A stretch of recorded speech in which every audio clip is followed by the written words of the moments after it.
What does it take to build a clothing brand that's not just successful, but respected globally?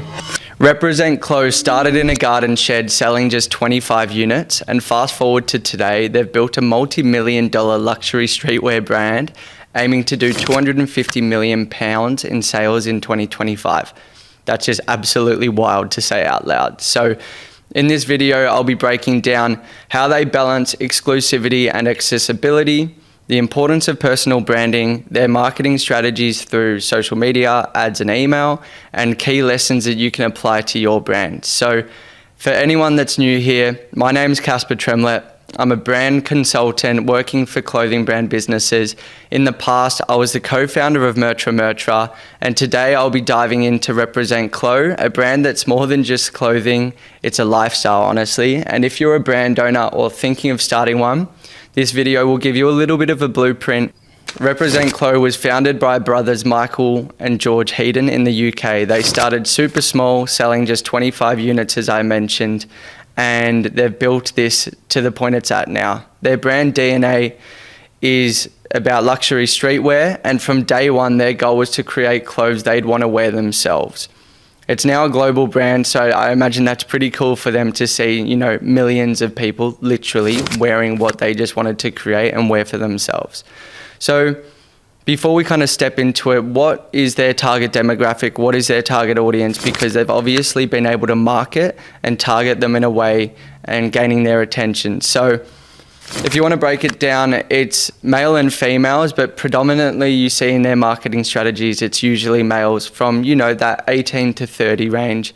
And it's people that are willing to pay that more premium price for that more premium quality garment. So that's an important factor. They're not targeting those who don't understand the importance of, high quality. They're targeting those who are willing to pay that little bit extra because they're wanting that high quality garment. Something that they've been continually working along the way to find the best factories in the world, and they're pretty open and discuss this. Next thing I would like to, kind of focus on, and what Represent's done so well, is their overall personal branding through both George and Michael Heaton, and how they're pretty much just people that are living embodiments of the brand. They're involved in all aspects of the business, from product design, photo shoots, and daily operations at the office, and they're pretty open about this. They've been able to build trust with their audience by sharing, all aspects of the journey, and they've done this through short form content. You'll see, George and Michael Heaton posting their workouts and everything like that, but in particular, what they've been able to nail is long form content, and they've done this through, mini documentaries of themselves, which is just a great insight on the brand in general, but also jumping on heaps of podcasts such as Diary of a CEO and Lewis Morgan's podcast, which I really like. What this allows is, in long form content, they can show their true authenticity. They can kind of create what image and the character and showcase what they're looking to create, and get people who are interested, that exact same audience, to buy into the brand, its operations, and look to support them more. People that are watching this and, maybe resemble or reside in what they're looking and saying are the exact avatars of who they are wanting to buy for their brand. So basically, this authenticity just builds trust with those who may become lifetime customers. And also, their audience is able to just see more of behind the scenes of the brand. The first thing I'll mention, which I think is probably one of the most important parts of their success, is what I like to call the hybrid drop model. It's where exclusivity meets accessibility.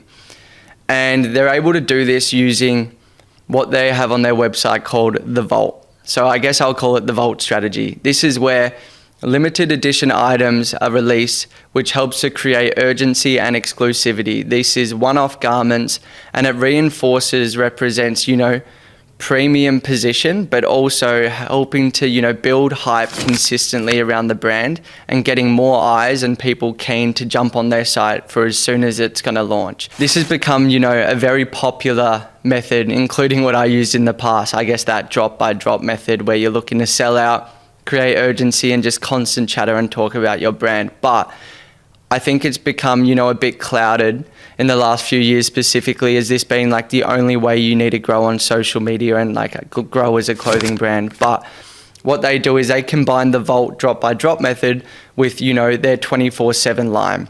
which is core products available year round for consistent sales. So the reason why this is the best strategy, and I think all clothing brand owners, whether you're looking to start out with or if you've started, this is where you need to get to, because it works so well. The Vault appeals to the hype-driven customers, whereas the 24/7 line ensures loyal customers are always having access to staples they're looking to buy.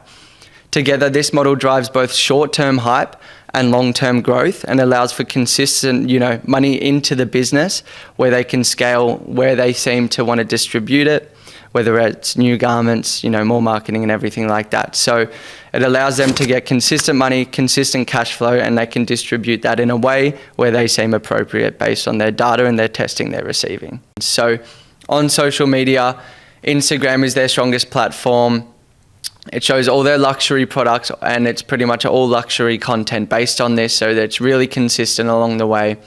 Secondary is TikTok, and it's a really important one, and I want to kind of touch on their TikTok. So Instagram has 912k followers and their TikTok has 70k followers. And I think it's been really clouded in the last couple of years where people think the only way to be successful and, sell your garments is to get a viral video on TikTok, which, gives more eyes and more people potentially keen on this. And that is definitely true, but it's important to remember that, TikTok wasn't always here, and especially for Represent, they kind of were already successful before TikTok. And instead of chasing, quick viral trends, their TikTok is content that's still high quality and it resembles their brand DNA to a T. They're not chasing trends and looking for, cheap views.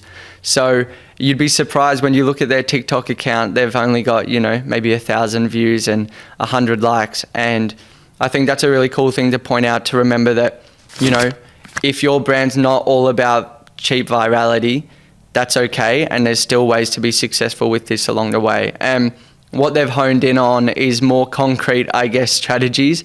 And they have a large investment in meta ads and retargeting. And this is pretty much where they get all of their eyes for their brands. They're a brand that I would argue is probably one of the most honed in on meta ads. They have hundreds and hundreds of creatives and probably more than 3 of your favorite brands combined. That's how much testing they're doing. So their ads focus on everything from product visuals, technical breakdowns, customer reviews.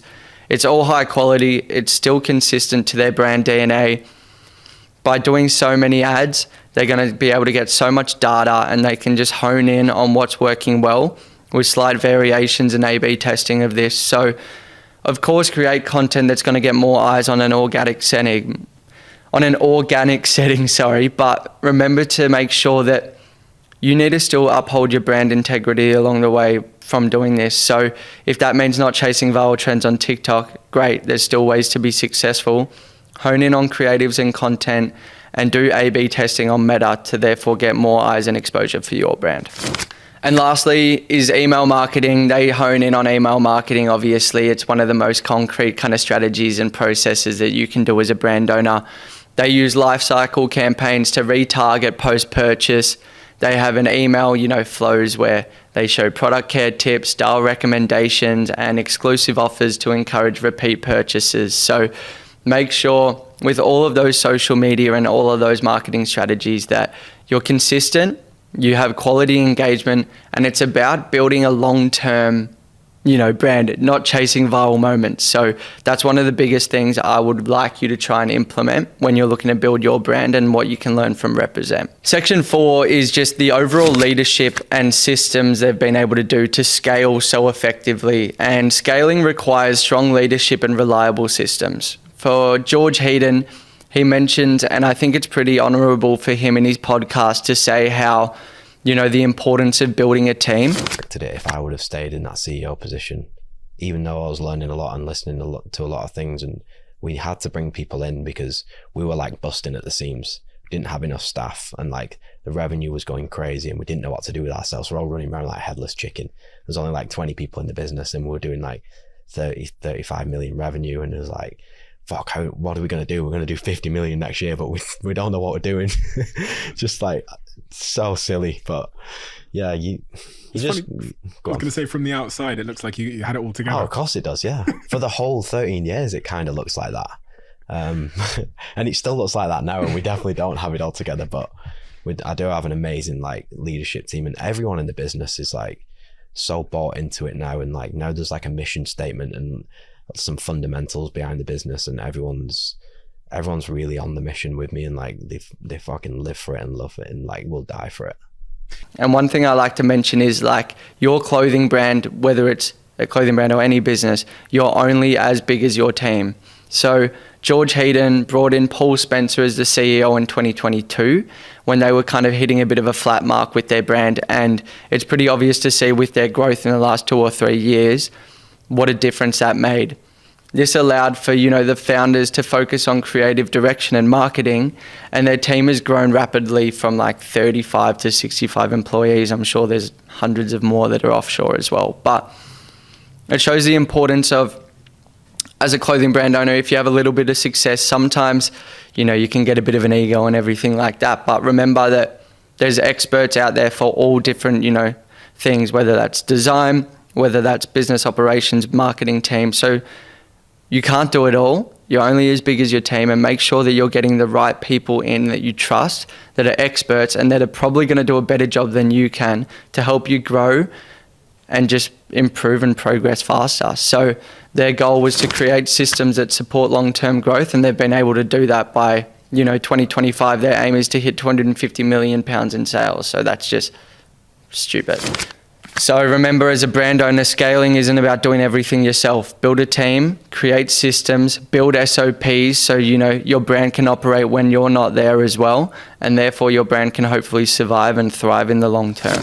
Once they've got the customers and they've got a bit of an audience and eyes on their brand, it's next to really important to focus on their website and their customer journey optimization. So their website reduces friction in the buying process, and their key features to this is, high quality product photos that showcase every garment detail in the best light. They have detailed size guides to avoid any confusion and reduce return rates.